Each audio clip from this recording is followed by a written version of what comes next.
Welcome to episode 346 of the Working Fans Podcast. If you're like us, you got a lot of decisions to make this weekend. We're going to go from biggest to least, I would argue, and we're going to start with Night of Champions. It is happening in Riyadh, Saudi Arabia. I will not be watching this live, but I will be catching up later. Are you watching live? How excited are you for Night of Champions? Night of Champions. Yeah, I don't think I'll be watching live. This is an interesting card. The main event is why it may be the biggest card. I mean, Cody Rhodes versus Gunther versus Sami Zayn. Triple threat match for the Undisputed Championship. It's kind of tough. Like, if it were just Gunther and Cody, would it be easier for you to pick a winner in this? I thought Gunther was going to have this title by now, honestly. I thought Gunther was going to go. I thought Cody's going to take some time off. But I'm really interested in this. Like, I think we'll know who's going to win, but we have to go back to, like, the King of the Ring finals. Like, Jey Uso versus Obafemi, right? Is Brock getting involved and helping Jey win? Or is Oba going to win?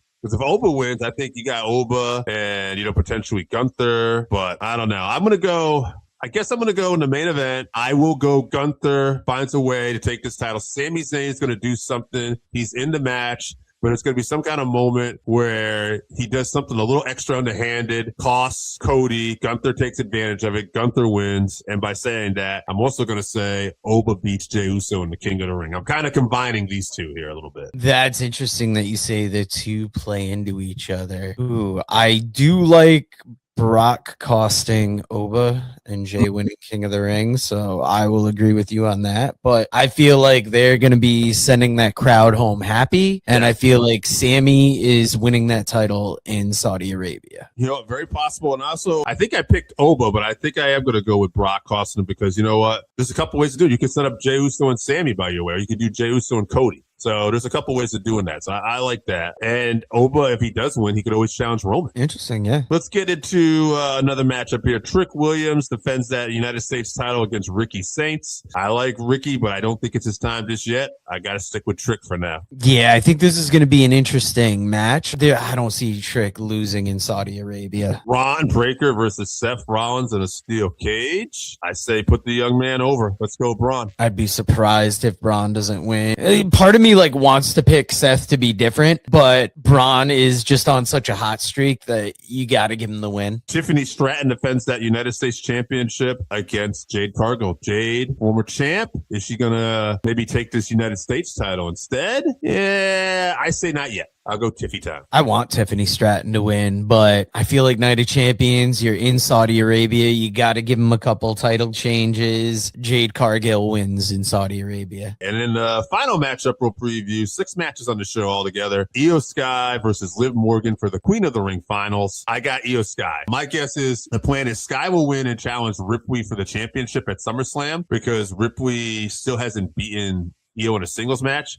However, I know Ripley's injured and it could change some things, but I just got to feel like Io's getting the dub here. Yeah, I'm going to pick Io as well. The thing that I would say I'm probably most excited about this weekend is AEW Forbidden Door. I love the idea of companies coming together and you're getting AEW, you're getting New Japan, CMLL, and Stardom. Ever since they've created this event, they've put together interesting matchups. So I am most likely going to get this pay-per-view and I'm excited for these matches.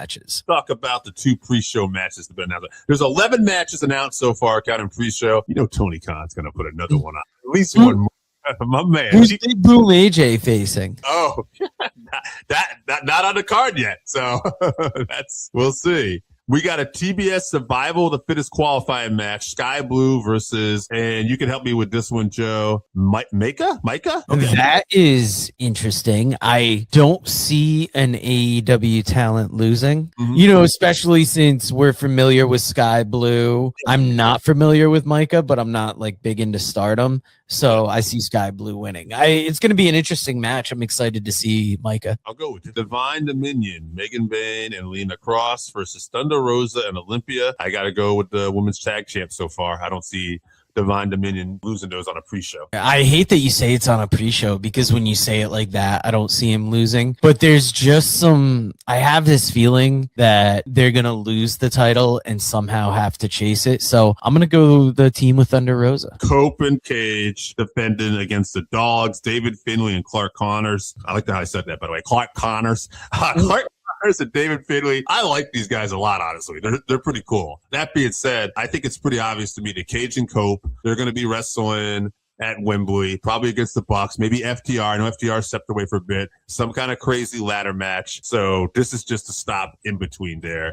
And also, the Dogs have been kind of getting the better of them, I think, just to put kind of heat on this match. But I think storytelling is going to be Cage and Cope get the win. Yeah, I think this is gonna be a match that we talk about after the pay-per-view. It's gonna be awesome, but I think it's just putting Cage and Cope against another cool team, yes. And Cage and Cope are gonna leave with those titles 100%. Speaking of tag teams, a team I think Cage and Cope will wrestle. The Young Bucks are wrestling against El Sky Team, Mystico and Mascarada Dorada, and Unbound Company, Shingo Takagi and Titan. So this has got to be a showcase for the Bucks, I think. Yeah, this is going to steal the show. This is going to be like one of the top 2 matches of the night. I really want Sky Team to win, but I'd be very surprised if the Bucks don't. If the Bucks don't win, it is Sky Team.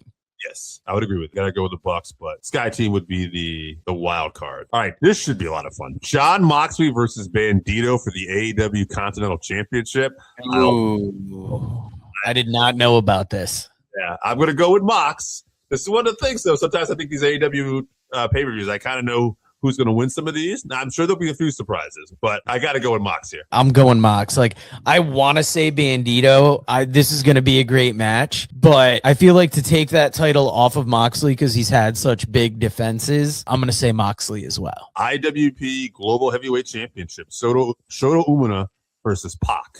This should probably be a fun one as well. I got to go. This is one of those situations where New Japan has to get some wins on this night. So I got to go Shoto here. I wanted to disagree. I do too. I wanted to say something different than you, but I was thinking the same exact thing. It's like Shota Umino is, a young talent in New Japan. He's been there for a few years, but he's somebody they've been establishing, and it's going to be a great match with Pac. And I feel like he has to get that victory. Shota Umino, agreeing with you. Tekla defends the AEW Women's World Championship against Starlight Kid from Stardom. I know Tekla has been spitting on things related to Stardom. She's attacked the owner. It's a great storyline. I don't see Tekla dropping the AEW Women's title here. I just think she's on fire right now. Although I'm curious to see what the Starlight Kid can do. I've seen some clips, and she looks like a really entertaining wrestler. So I'm looking forward to this, but I got to go Tekla. I'm super excited for this match. Tekla is definitely going to get the win, but I think this is going to be one of the most notable matches on this card. Owen Hart Cup final for the women. Mercedes Moné versus Maya World. Maya World was, I want to say she was a substitute for somebody originally, but she beat Sky Blue, and Maya World wasn't even going to be in the service. She lost her brother in real life. Her brother passed away, and she was going to leave. They were telling her she should go home, and she says, no, I need to be busy right now, and I need to be with my other family. In storyline, Maya World defeated Sky Blue, upset, and then defeated Athena in the semifinals for even bigger upset. And now she's taking on Mercedes Moné in the finals. Does the Maya World underdog story continue? I mean, if she were to win, you have Tekla possibly still as your heel champ. It's a great story. I don't think it does, personally. I think Mercedes is the mountain she can't climb. She'll come close, but Mercedes versus Tekla is just that big of a match, and we're going into Wembley. Wow. See, I think I'm going with Maya World just because it feels like there's some momentum there. I was aware of this situation, and it's like you could make another star by giving Maya World this opportunity. Just think of the way she got into AEW when I can't remember that team that they didn't sign with AEW because they didn't want to do that quick match. And then Hyen and Maya World got that opportunity, and it got them a spot in AEW where they're able to do something. And I feel like strike while the iron is hot. Like, you got to go with this. I don't know. I'm not saying I don't think they will, but I'd be for it. I think it's a great story you could tell. So. Yeah, so I'm going with Maya World. Kenny Omega versus Zack Sabre Jr. This should be a really fun match. I'm going with Kenny. I think Kenny needs some momentum here. Yeah, we don't see Kenny a lot at the moment. And as great as this is going to be, as much as I want Zack Sabre Jr. to get that win, it's going to be Kenny Omega. But I've been saying it for every match, because there are so many matches on this card where I'm like, oh, people are going to be talking about that afterwards. That is like an exciting match to like want to see. But Kenny Omega's getting the win. Bell to bell, the best show all weekend, honestly. It's hard to top this because we got two more matches here. Will Ospreay versus Swerve Strickland in the Owen Hart Cups Men Finals. This is a great match, but this one I feel like this has to be Will Ospreay. Will Ospreay, Wembley, all in. He's got to capture that AEW World Champion. Who that will be at the time, we're probably thinking MJF, but we'll see. But in order to do that, even be in that position, we have to get Will here. So Will has got to take this W. 100%. It's going to be Will Ospreay, but this is going to be a great match. And yeah, we would have put this as the top event, but WWE being what it is, they are the brand leader. But like, this is going to be where all the talk's going to be about. There are so many, like, forget the fact that there's just so many more matches than Night of Champions. There's so many more exciting matches on this card. Bell to bell, this is the show. And in the main event, steel cage match, Team Briscoe, Mark Briscoe, Orange Cassidy, Roger Strong, Kyle O'Reilly, Kenosha Takeshita, Darby Allin versus MJF and the Don Callis family of Kevin Knight, Kyle Fletcher, Jake Doyle, Kazuchika Okada, and Andrade Ideo. I'm fucking up some names here today, but listen, it's a cage match. This is going to be a lot of fun. The story is Mark Briscoe wants a title shot. MJF says you don't deserve it. Mark does have a victory in singles competition over MJF at one point. I think they want to get Mark and MJF in a title shot. It's going to be something personal. They can have fun with. It'll probably be on a TV. Is my guess, but Mark's going to pin MJF here. And Andrade's been having trouble with MJF too. So my prediction is Andrade is going to be the guy who accidentally hits MJF or something, or maybe it takes the pin. But yeah, something's going to happen there, and Mark's going to get the win for his team. Wow, that's a huge cage match. I got to go team Mark Briscoe as well. I feel like that's where more stories come out of this rather than, MJF's team winning. But I didn't know all the matches on this show, and I've gone from like a maybe buying it to I've got to get this show. Well, we got some other shows to talk about, baby. Yeah, this one you don't have to buy because this is, I believe, the first PLE on the CW Great American Bash. First off, I got to say, I love the fact that NXT is around to utilize some of these names, like especially I've always been down for a Halloween Havoc. I've always been down for a Great American Bash. And we're lining up for a huge event here. Huge just in, I'd say, excitement for the name. But what do you got? All right, we got a lot of new talent here, all right? This great showcase for some people. Dion Lennox versus Shaquan Sugars. Shaquan, baby, he up next, you up never. All right, that's my man Shaquan. That's how he talk. I like this kid. I got to watch him go face to face with Lennox this past Tuesday, and he really won me over. Now, are they both former members of Dark, or like are they formerly teaming in Dark State? Lennox is still a member of Dark State. These guys were teammates. Sugars has been taking people out since he got beat up by it. The whole Dark State. He's been taking everybody out one by one, but Lennox is still around. You could see a situation where the rest of the members of Dark State end up coming out and getting involved.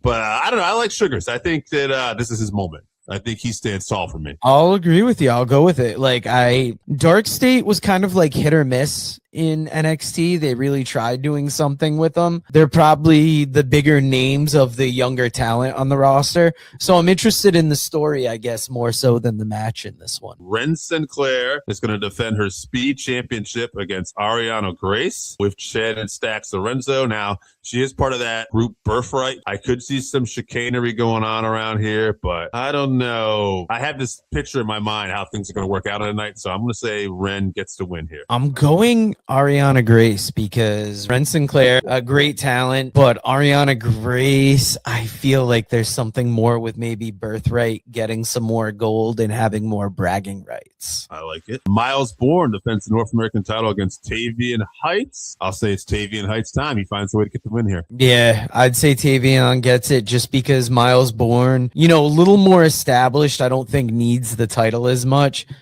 He's almost ready to go to that main roster, I would almost say. Shiloh Hill versus Tristan Angels. They've been having a lot of back and forth here. Tristan had attacked him during that Mr. NXT contest, but Shiloh just came back and cost Tristan a match against Aaron Work this week. So I say this feud's going to continue. So seeing it's going to continue, I'll say Tristan Angels finds a way to cheat a victory here. See, that's funny. I almost don't want to pick Shiloh Hill because I remember how much I disliked him at the beginning. Yeah. But he's really kind of been doing something. I from those first videos and stuff that we saw, it's almost against all odds, in my opinion, that this guy's succeeding. But I'm going to pick him for the win. NXT North American Women's Championship. Zaria defends against Tatum Paxley. I don't think Zaria had this big journey, won this title just to lose it just yet. So I got Zaria. Yeah, Zaria's keeping that title. Seemed like it was long enough for her to get it. And now I feel like she's just going to be wrecking competition who comes up to try and take it from her. Lola Vice defends the NXT Women's Championship against Kendall Gray. Lola is also AAA mixed tag team champion right now as well. I think this is Kendall Gray's moment. I think she is really good for the site being so new. She's already been involved. Both these women are very credentialed. Lola is a Bellator MMA fighter at one point, Brazilian Jiu-Jitsu star. Kendall Gray was one of the top amateur wrestlers in the country. I think she was ranked number 1 in the country at one point. So this should be a lot of fun. I got Kendall Gray, and I think that's why I picked Ren too. I think Ren and Kendall will celebrate with their titles at the end of this. Ooh, I'm not changing my pick earlier, but I will agree with you on Kendall Gray. Lola Vice is amazing, and she has those credentials that you kind of look for in a female wrestler, especially for the legitimacy, but she's been there a minute. I'm going to say Kendall Gray. And then Tony D'Angelo, who got a fireball thrown at him this week against Naraku. Naraku, formerly Evil. This is going to be for the NXT Men's Championship. Man, you could go a couple different ways with this. I could see Naraku attacking the eye or doing something where he gets to win. I can see Tony finding a way to win, and then Naraku attacks him afterwards. There's a couple of different ways to go out of this. I think it's going to be a busy weekend. NXT wants to make some kind of splash. I say Naraku walks out NXT champion. Yeah, they are kind of middle of the pack for this weekend shows. How many challengers has Tony defended his title against since winning it? I think he's had one title defense on TV. One besides this. It feels too early. It does. I agree with you news-wise that Naraku winning could be make some news. I'm saying Tony just because it feels way too early to be dropping that title. Especially for how they've built him up and kind of the rebrand they've gone through with him. That's not a bad event. We've talked 3 wrestling events, but there is one more, and kind of the unfortunate position for TNA where they've had such a rough time of it lately anyways. We didn't even talk about, before we get into Slammaversary, let's talk about the TNA releases that they've had, just kind of the latest wave of bad press.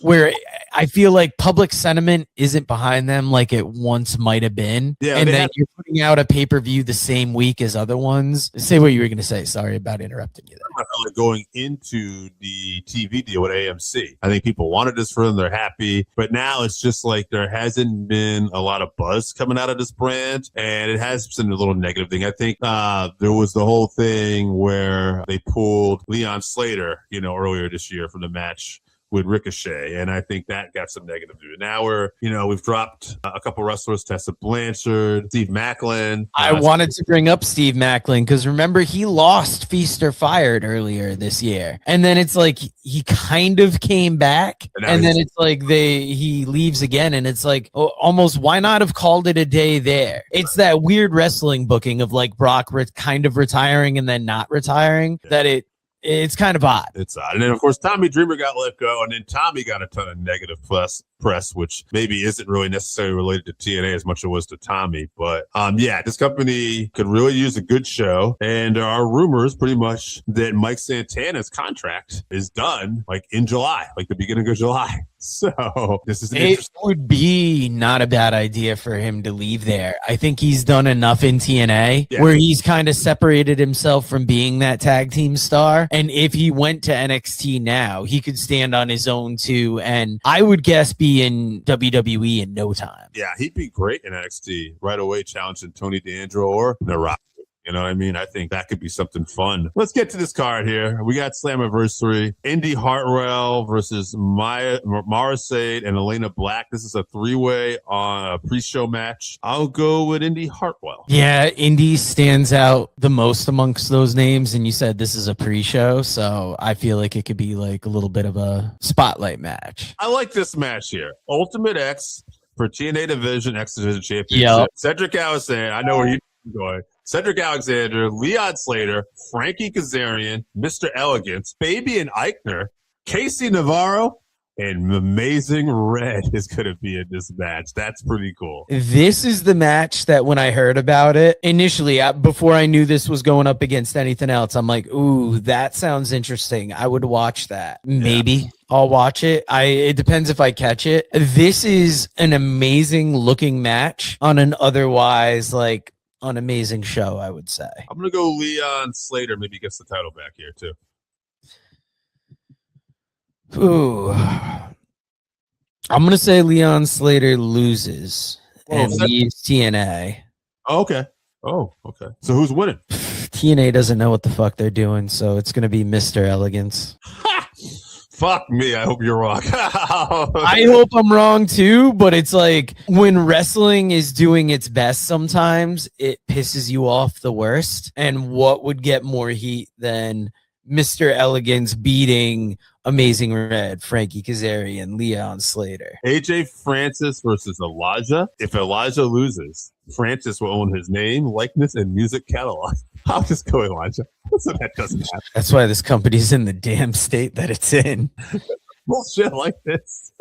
Elijah, because that stipulation sounds like it's trying to get people interested. Right. And it also sounds like if Elijah loses, it's burying him. Right. I don't think they'll do that yet. The Elegance, Heather by Elegance and M by Elegance defend the knockout titles against Rosemary and Allie. I'll go Rosemary and Allie. Screw it. Put the titles. Yeah, we'll go Rose. I'm excited. Like, I like that match because I remember Rosemary and Allie as a team. That's interesting. But it's also like, look at the other events you're up against, and these are the matches you're putting forward. Yeah. Eric Young versus Ricky Sosa. I'll go Eric Young. I'll go the veteran. Yeah, I'm going to go Eric Young because I'm not 100% familiar with who the other one is. Mustafa Ali defends the TNA International Championship in an open challenge. So we will probably have a surprise here that night. I can't make a comment on this. I haven't been following TNA as much the last week or two, so I have no idea who this could be. I don't know about any free agents out there, so I'll just say Mustafa Ali is champion right now. I'm going to say he retains, but it's going to be a nice surprise. It's going to be a good match. Eddie Edwards versus Moose, no surrender match. I'll go Moose. He's the babyface at Slammaversary. I'll go Moose. It's Eddie Edwards. It's Boston. As much as I want to pick Eddie, I'm going to say Moose as well. Lei Lee will defend her TNA Knockouts Championship against Zaya Brookside. I'll go Lee. I'm going to go Brookside. We got an upset here. The System, Brian Myers and Bear Bronson versus the Broken Hardys, Broken Matt and Brother Nero versus the Righteous versus the Great Hands, Jason Hotch and John Schuyler in a four-way ladder match for the TNA World Tag Team Championship. I'll go the System. I'm going to go Dutch and Vincent. Main event, Mike Santana versus Nick Nemeth. This is Nemeth's Call Your Shot Championship match. So he's cashing this in here. I'm going to go Nemeth strictly based on the fact I think Mike Santana's leaving. I think that Mike Santana is out of here. So that being said, you got to get the title off of him. So Nemeth is going to win. I'm right there with you. When you mentioned that he wants to leave, I'm like, oh, that makes all the sense in the world. So yeah, Nemeth is walking away with that title. And by the way, I mean, I feel like we're going to win. I still wish TNA a lot of luck and everything like that. And I hope maybe we can get some good surprises out of here. Whoever's going to do that match with Mustafa Ali. And I hope we're wrong about the X Division match. I hope everything, kills it there. But if you're Mike Santana at this point in his career, you make that move. You've been in AEW before. You reinvented yourself in TNA, and you had a good run here. You've done everything you can do in TNA. You make that move, whether it's NXT, main roster, whatever they give you. You've already betted on yourself before. We've seen you can bet on yourself. Do it again, and let's see how you do, man, because I think Santana's got potential here. Yeah, I'm right there with you. I want the best for TNA. I don't enjoy hating on them. I've been watching them for a while. I've been with them during a lot of the dark years. I always try and see the best of what they do. But it's like, even when TNA is at its best, it's like third best of what's around. And that's a tough spot to be in. But hopefully they turn it around. There's been talk about them possibly being sold. So I think maybe that would be better for them. Get them under better leadership. Get somebody doing something different with TNA, and maybe we'll finally see them turn that corner that we're hoping they could. Is there another Tony Khan out there? Is there somebody else that has millions and millions of dollars that wants to be a wrestling fan and own a wrestling company? You know what I mean? Like, that would be the key. And then still have. I feel like it would be almost Tony Khan or WWE, most likely WWE. I wish there was another one. I wish there was someone out there who just did it. And I wish they still had the relationship with WWE, but had the balls to be like, yeah, we're still going to do that match with Ricochet. Like it too bad. You know what I mean? Because you'd be in such a great position if you could maintain this relationship with WWE, but then still work with other companies. Like, this is where you become, people are start talking about you then. You know what I mean? And it's like, But. Imagine if they were that bridge company that could do some stuff with WWE, some stuff with AEW. And then you're watching their remember how exciting it was when AEW was on their TV? I was checking on my brother's dogs the other night, and they were playing like a little bit of Kenny Omega in Impact. And I remember how awesome that was and how fresh that felt when he's defending that like AEW title there. So they could have done something cool, but the choices they made kind of resulted in where they continue to stay, sadly. They could work with AAA still, but also still work with CMML. Yeah, 100%. And if those companies have a problem not being on the show, fine. Then let us know ahead of time. But you know what I mean? But if you can get some of these companies on each show and find a way to work it, it's like, man, like TNA becomes a sweet spot. And they start getting some buzz. I don't see how that's bad for them or the wrestling business. But like you said, it's probably going to most likely, if someone's going to buy them, it's going to be a Tony Khan or WWE at this point. What if Vince McMahon comes out of the woodwork and decides that's the company that he's going to make his play with? And he's going to try something new.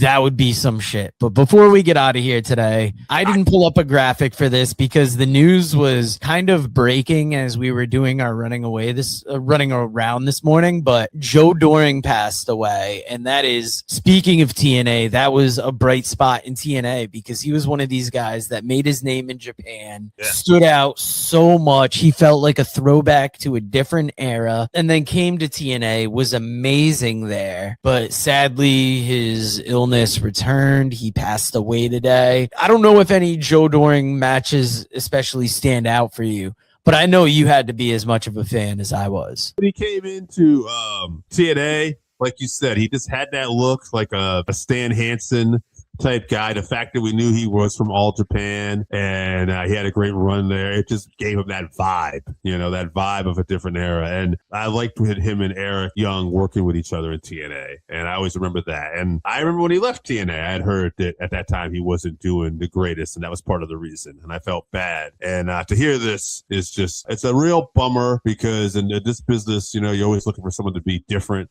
He felt different. He looked different. But also, it's a shame for somebody's family to lose, a loved one, family and friends. So sorry to hear that. That is a bummer. 100%. I was blown away to see that he was 44. That made me feel, like I'm tired as fuck from work, beat up, feeling like a little down. But then you hear that and you get a certain gratitude that you're able to go on another day when some people don't make it. But sorry to end the show on such a down note. Read about the Northern Wrestling Federation in the book presented by Russellville.com, The Pro Wrestling Vault, Volume 2.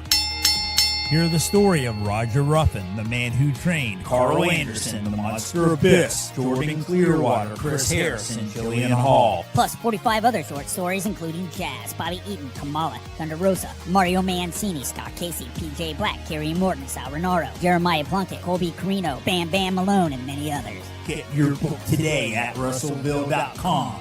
Russellville. It's where wrestling lives.